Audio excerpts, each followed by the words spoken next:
Satu hal yang menarik perhatianku adalah bagaimana guru-guru kami hafizahumullah tidak pernah memposting istri-istrinya, memposting video atau foto anak-anaknya, memposting keharmonisan rumah tangganya, achievement-nya, apalagi harta benda yang dimiliki di media sosialnya. Kemarin aku nggak sengaja buka explore Instagram dan mataku tertuju pada satu berita perceraian dari sepasang suami istri yang udah menikah kurang lebih 17 tahun. Aku nggak kenal pasangan ini, tapi di berita itu ditulis bahwa rumah tangga mereka berdua terkenal harmonis dan hampir nggak pernah ada berita nggak enak sama sekali. Di situ juga ditulis bahwa mereka kerap kali membagikan kemesraannya di media sosial yang tak jarang membuat banyak orang kagum dan iri. Iri di sini yang aku tangkap bukan nyinyir gitu ya, tapi iri yang pengen juga bisa punya hubungan yang seharmonis itu. Terus aku keinget tentang monolog lalu di mana aku sempat mention tentang sesuatu yang cukup ngeri in regards of sharing our life on social media. So as you guys know, in order for us to live our life according to the Islamic law or Sharia, we have to follow our beloved Prophet Rasulullah Shallallahu Alaihi Wasallam's path every step of the way. Dan karena ilmu kita tentang itu sangat minim sekali, jadi setidaknya yang paling bisa kita lakukan adalah belajar dari guru-guru kita hafizahumullah, yang mana beliau-beliau ini menghabiskan waktunya untuk belajar tentang ilmu agama. Termasuk salah satunya adalah dalam bermedia sosial. Sebelum kita dengan heboh menggunakan media sosial, coba dilihat dulu dan dipelajari bagaimana beliau-beliau hafizahumullah menggunakannya. Apa-apa yang dibagikan dan apa-apa yang tidak dibagikan. Terus coba cari tahu kenapa hal-hal tersebut dibagikan dan kenapa sebagian lainnya tidak dibagikan. Ketepikanlah pikiran, Iya, mereka kan ustadznya, kita kan bukan. Jelas beda lah konten medsosnya. coba sudut pandangnya diganti gini. Aku dan beliau tersebut sama-sama hamba yang sedang mengais pahala dari Allah Jalla Jalaluhu. But they're better because they have the knowledge. So why don't I do the same, following them? Satu hal yang menarik perhatianku adalah bagaimana guru-guru kami hafizahumullah tidak pernah memposting istri-istrinya, memposting video atau foto anak-anaknya, memposting keharmonisan rumah tangganya, achievement-nya, apalagi harta benda yang dimiliki di media sosialnya. Walaupun memang sebagian besar akun medsos beliau-beliau ini diurus admin ya, tapi yang diurus sendiri pun nggak pernah sharing hal-hal yang aku mention tadi. So the biggest question is why, gitu kan. Kayak yang aku bilang kemarin, padahal bisa banget beliau-beliau ini memposting keharmonisan rumah tangganya dengan alasan agar bisa dijadikan contoh rumah tangga Islami. Hashtag couple goals, hashtag til jannah, hashtag halal couple. Ternyata dari sekian banyak alasan yang memang telah diatur di dalam syariat Islam, salah satu alasan yang sering kali beliau-beliau sampaikan pada kita dan bahkan me-warning kita adalah ain. Kata ini nggak terlalu asing sih sebetulnya di telingaku, tapi aku nggak pernah benar-benar cari tahu tentang ini up until recently. Oke, karena aku adalah seorang yang fakir ilmu, allow me to read an article in muslim.or.id called Mengenal Penyakit Ain, Pencegahannya dan Pengobatannya, written by one of our Ustadz, Yulian Purnama Hafizahullah, as it is. I'm not gonna change the words, I'm not gonna paraphrase it. Penyakit ain itu nyata adanya. Pandangan mata bisa menyebabkan orang lain sakit atau bahkan meninggal. Tentunya penyakit ain ini begitu berbahaya dan menakutkan. Lalu bagaimana sebenarnya hakikat penyakit ain? Bagaimana cara mencegahnya serta bagaimana menghindarinya? Simak pemaparan singkat berikut ini. 1. Apakah penyakit ain itu? Ain adalah penyakit atau gangguan yang disebabkan oleh pandangan mata. Disebutkan oleh Syekh Abdurrahman bin Hasan. Seorang yang memandang menimbulkan gangguan pada apa yang dipandangnya. Fathul Majid, Syarah Kitab Tauhid halaman 69, dijelaskan oleh Al-Lajnah Ad-Daimah. Dijelaskan oleh Al-Lajnah Ad-Daimah. Ain dari kata ana, ya ainu, yang artinya terkena sesuatu hal dari mata. Asalnya dari kekaguman orang yang melihat sesuatu, lalu diikuti oleh respon jiwa yang negatif, lalu jiwa tersebut menggunakan media pandangan mata untuk menyalurkan racunnya kepada yang dipandang tersebut. Fatwa Al-Lajnah Ad-Daimah 1/271. Gangguan dari ain bisa berupa penyakit, kerusakan, atau bahkan kematian. 2. Penyakit ain benar adanya. Setelah mengetahui definisi dari ain, mungkin sebagian orang akan bertanya-tanya, mana mungkin sekedar memandang akan menimbulkan penyakit? Bagaimana bisa sekedar pandangan membuat seseorang mati? Atau bahkan sebagian orang mengingkari adanya ain karena tidak masuk akal. Oleh karena itu Nabi SAW bersabda, ain itu benar-benar ada.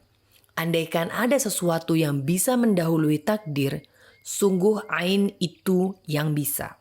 Hadis riwayat Muslim nomor 2188. Dari Aisyah radhiyallahu anha, ia berkata, dahulu Rasulullah SAW memintaku agar aku diruqyah untuk menyembuhkan ain. Hadis riwayat Muslim nomor 2195. Dari Jabir bin Abdillah radhiyallahu anhu, Nabi SAW bersabda, sebab paling banyak yang menyebabkan kematian pada umatku setelah takdir Allah adalah ain. Hadis riwayat Al-Bazzar dalam Kashful Astar 3-404.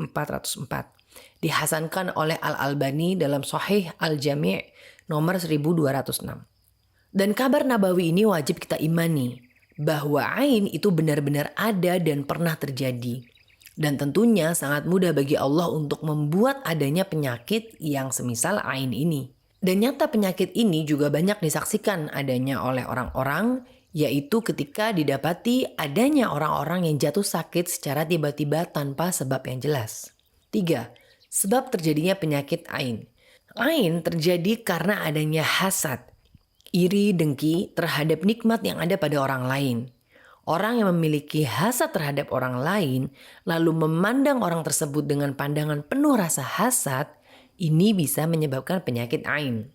Al-Lajnah Ad-Daimah menjelaskan, Allah Ta'ala memerintahkan Nabi Muhammad SAW untuk meminta perlindungan dari orang yang hasad. Di dalam Al-Quran disebutkan, dan dari keburukan orang yang hasad. Quran surat Al-Falaq ayat 5. Maka setiap orang yang menyebabkan penyakit ain, mereka adalah orang yang hasad. Namun tidak semua orang yang hasad itu menimbulkan ain. Fatwa Al-Lajnah Ad-Daimah 1-271. Pandangan kagum juga bisa menyebabkan ain. Dalam hadis dari Abu Umamah bin Sahal, ia berkata, suatu saat ayahku Sahal bin Hunayf mandi di Al-Kharar. Ia membuka jubah yang ia pakai dan Amir bin Rabi'ah ketika itu melihatnya. Dan Sahal adalah seorang yang putih kulitnya serta indah. Maka Amir bin Rabi'ah pun berkata, aku tidak pernah melihat kulit indah seperti yang kulihat pada hari ini, bahkan mengalahkan kulit wanita gadis. Maka Sahal pun sakit seketika di tempat itu dan sakitnya semakin bertambah parah. Hal itu pun dikabarkan kepada Nabi SAW. Sahal sedang sakit dan ia tidak bisa berangkat bersamamu wahai Rasulullah. Maka Rasulullah SAW pun menjenguk Sahal. Lalu Sahal bercerita kepada Rasulullah tentang apa yang dilakukan Amir bin Rabi'ah. Maka Rasulullah SAW bersabda, mengapa seseorang menyakiti saudaranya? Mengapa engkau tidak mendoakan keberkahan? Sesungguhnya penyakit ain itu benar adanya. Maka berwudulah untuknya. Amir bin Rabi'ah lalu berwudu untuk disiramkan air bekas wudunya ke Sahal. Maka Sahal pun sembuh dan berangkat bersama Rasulullah SAW. Hadis riwayat Malik dalam Al-Muwatta 2-938 disahihkan oleh Al-Albani dalam silsilah As-Sahihah 6-149. Dalam hadis ini, Amr bin Rabi'ah memandang Sahal bin Hunayf dengan penuh kekaguman. Orang yang memandang dengan pandangan kagum khawatir bisa menyebabkan ain pada benda yang ia lihat. Maka cegahlah keburukan tersebut dengan mengucapkan Allahumma barik alaih. At-Tahibun Nabawi 118. Itu adalah 3 poin pertama dari total 7 poin yang beliau sampaikan dalam artikel. I'll leave the link on the caption on Instagram and description on YouTube and Spotify. Setelah kita tahu gambaran tentang ain, jadi semakin jelas kan kenapa guru-guru kami, hafizahumullah, gak ada yang memposting hal-hal pribadi di media sosialnya. Ya itu kan kembali ke masing-masing orang yang lihat postingan gue nya. Kalau hatinya kotor ya pasti iri. Kalau hatinya bersih ya enggak. Nah itu kan tadi dijelasin kalau ain itu nggak hanya datang dari pandangan yang hasad atau iri dan dengki, tapi juga dari pandangan kagum. Lagi pula ya, dengan analogi yang sama, kenapa kita kalau ke pasar nggak pakai semua perhiasan yang kita punya? Toh kan kembali ke masing-masing orang yang lihat penampilan kita. Kalau hatinya kotor ya bawaannya pengen ngejambret. Kalau hatinya bersih ya dia ikut bahagia. Gitu kan? Kita tuh nggak bertanggung jawab dengan apa yang dipikirkan orang lain emang. Tapi kita wajib berikhtiar sekuat kemampuan untuk menghindarkan diri dari terjadinya hal yang buruk. Well, what I'm trying to say is, Ustaz Firanda Hafizahullah pernah bilang gini, ketika kita membuat akun media sosial, seketika itu pula pintu hisab bertambah. Media sosial kita akan dihisab di akhirat kelak. Buat apa kita membuatnya, apa yang kita bagikan, dan apa dampaknya pada orang lain. Kalau niatnya untuk pamer, ya siap-siap aja panen hasilnya. Kalau niatnya nggak pamer tapi yang dibagikan adalah aurat, ya siap-siap aja panen hasilnya dari setiap mata yang memandang. Kalau yang dibagikan adalah hal-hal yang dilarang dalam syariat, ya siap-siap aja panen hasilnya dari setiap orang yang terinspirasi atau ikut-ikutan melakukan hal yang sama. Kalau yang dibagikan ternyata bisa menimbulkan hasad atau kekaguman dari orang yang melihat dan mereka luput menyebut nama Allah, ya siap-siap aja terkena ain kalau kita nggak membentengi diri kita dengan penangkalnya. Kalau niat membuat media sosial untuk berbagi ilmu, untuk meneruskan dakwah guru-guru kita hafizahumullah, dan bukan untuk dipuji orang lain, soleh atau soleha ya, tapi betul-betul ikhlas untuk mengais pahala, ya siap-siap aja panen hasilnya juga insya Allah. Dan jangan lupa, apa yang kita bagikan di media sosial ini sifatnya permanen loh. Yes, of course, we can delete it all together. Tapi kalau udah di screenshot sama orang, udah dibaca sama orang, masuk ke pikiran orang itu, udah di forward sama orang, gimana kita mau menghapusnya coba? Banyak kejadian artis-artis yang udah berhijab, udah bertaubat dari kesalahannya dan mau membuka lembaran baru, tapi jejak digital yang dulu masih ada dan bisa keluar kapan aja. Yang nggak jarang juga dipakai untuk mempermalukan dan menjatuhkan mereka. So be very careful and ask ourselves this question. Ketika meninggal nanti, apakah kita mau media sosial kita tetap ada atau kita berharap ada orang yang menghapusnya? Karena sebagaimana ada pahala jariah, yaitu pahala yang terus mengalir walaupun kita sudah meninggal, ada pula dosa jariah, yaitu dosa yang tetap terus mengalir sekalipun orangnya telah meninggal.